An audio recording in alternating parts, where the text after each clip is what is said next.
রোজ সন্ধেবেলা চায়ের সঙ্গে আমার কর্তামশায়ের কিছু ভাজাভুজির আবদার হয়। আজকে ভাজাভুজি করার মতন কিছু নেই, কি করব, ঘরে এই দুটুকরো ওল পড়েছিল। তো কি আপনারা ভাবছেন চায়ের সঙ্গে ওলটাই খেতে দেব? না না, সেটা একদমই নয়।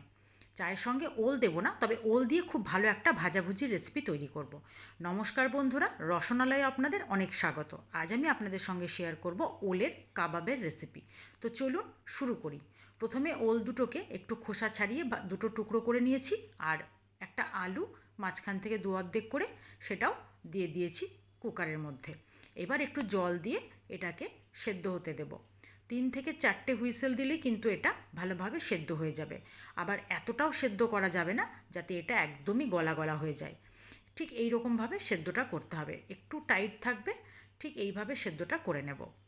সেদ্ধটা করে নিয়ে তবে এইটা আগে একটা কথা বলে দিই, এটা কিন্তু সম্পূর্ণ আমার নিজের মাথা থেকে বের করা একটা রেসিপি। কি করব চিন্তা করতে করতে এইটা করা। এবার আমি হাত দিয়ে দেখলাম একটু গরম আছে, তাই এবার স্ম্যাশার দিয়ে ওল আর আলুটাকে খুব ভালো করে স্ম্যাশ করে নেব।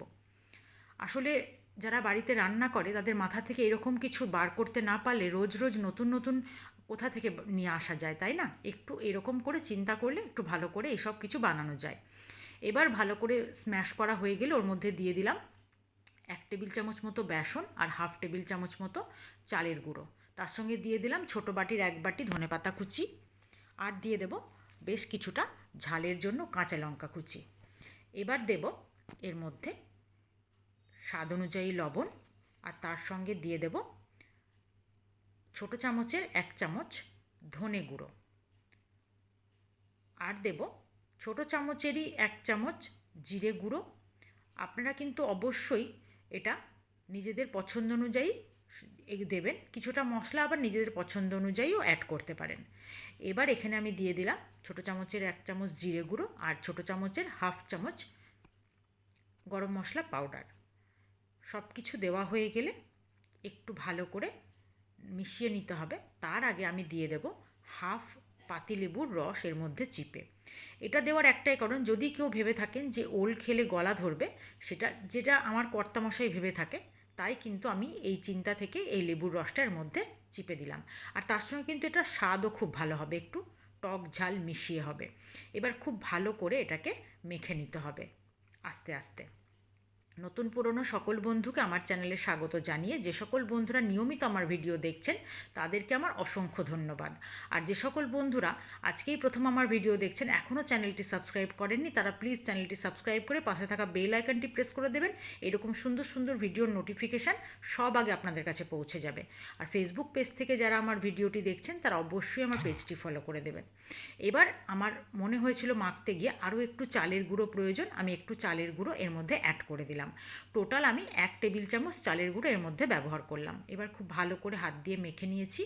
মেখে নিয়ে আমি একটু হাতের তালুতে তেল বুলিয়ে নিয়ে এবার আমি কাবাবগুলোকে বানিয়ে নেব। ঠিক এরকম গোল গোল করে শেপ দেব। তারপর যেটা করব, আমি এখানে নিয়েছি কিছুটা ওটসের মধ্যে কাবাবগুলোকে খুব ভালো করে কোটিং করব। আমি কিন্তু এখানে ওটসটাকে কোট করার জন্য কোনো আলাদা ব্যাটারের মধ্যে ডিপ করব না, এর শুধুই ওটসের মধ্যে ভালো করে হাত দিয়ে চেপে চেপে ধরে আমি ওটসের কোটিংটা করে নেব। তারপর কড়াইয়ে সাদা তেল দিয়ে আমি এগুলোকে ভালো করে ডিপ ফ্রাই করব। অবশ্যই কিন্তু এটাকে ডিপ ফ্রাই করতে হবে, অল্প তেলে শ্যালো ফ্রাই করলে চলবে না। এবার আমি এখানে অর্ধেক যেটা বানানো কাবাবগুলো দিয়ে দিয়েছি, অর্ধেকটা এখনও অর্ধেকটা বাকি আছে। সবগুলো এরকম আস্তে আস্তে ভাজতে হবে, তাড়াহুড়ো করলে চলবে না, কম আঁচে আস্তে আস্তে ভাজতে হবে। আর যখন দেখবেন যে ঠিক এই রকম হালকা হালকা রং ধরছে, তখন আবার এটাকে উল্টে পাল্টে ঠিক দেখুন 2বার উল্টানোর পরেই কিন্তু ঠিক এই রকম লালচে হয়ে যাবে। তাহলেই আপনারা বুঝতে পারবেন যে এটা একদম রেডি হয়ে গেছে।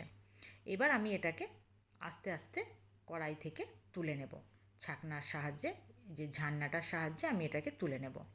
তেলটাও ঝরে যাবে আর এটা তোলাও হয়ে যাবে। দেখেই বুঝতে পারছেন রঙটা কত সুন্দর হয়েছে, আর এটা কতটা মুচমুচে খাস্তা হয়েছে সেটা আপনাদেরকে দেখাচ্ছি।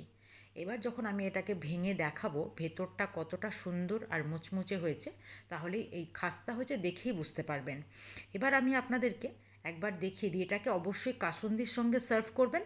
আর একবার আপনাদেরকে এটার আমি আওয়াজটাও শুনিয়ে দিই।